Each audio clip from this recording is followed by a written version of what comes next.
Dans sa pharmacie, Babata Samaké répète inlassablement la même phrase depuis des jours. Ici, pas de chloroquine. Cet antipaludéen testé contre le nouveau coronavirus. Il y a beaucoup de demandes de chloroquine, en moyenne une centaine, je dirais, ces 2 jours.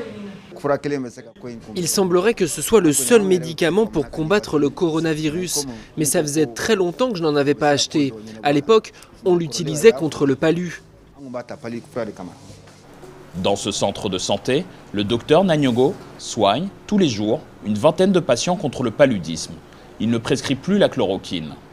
La chloroquine présente beaucoup de résistance, c'est-à-dire que lorsqu'on traite avec ces médicaments, il y a plus de chances que le paludisme ne soit pas guéri.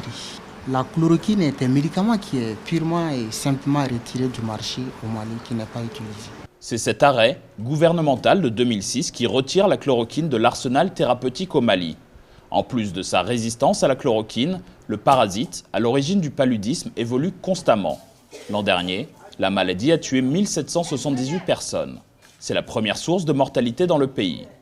Ici, au Centre de recherche contre le paludisme de Bamako, le professeur Jim Day et ses équipes réfléchissent à de nouvelles approches thérapeutiques. En cette période de pandémie, ils prônent un retour encadré de la chloroquine en vue d'une riposte contre le Covid-19. Nous pensons que nos gouvernements devraient s'organiser pour mettre à disposition des spécialistes qui font la prise en charge des cas à l'hôpital pour qu'ils puissent utiliser ces traitements qui ont donné des résultats assez encourageants.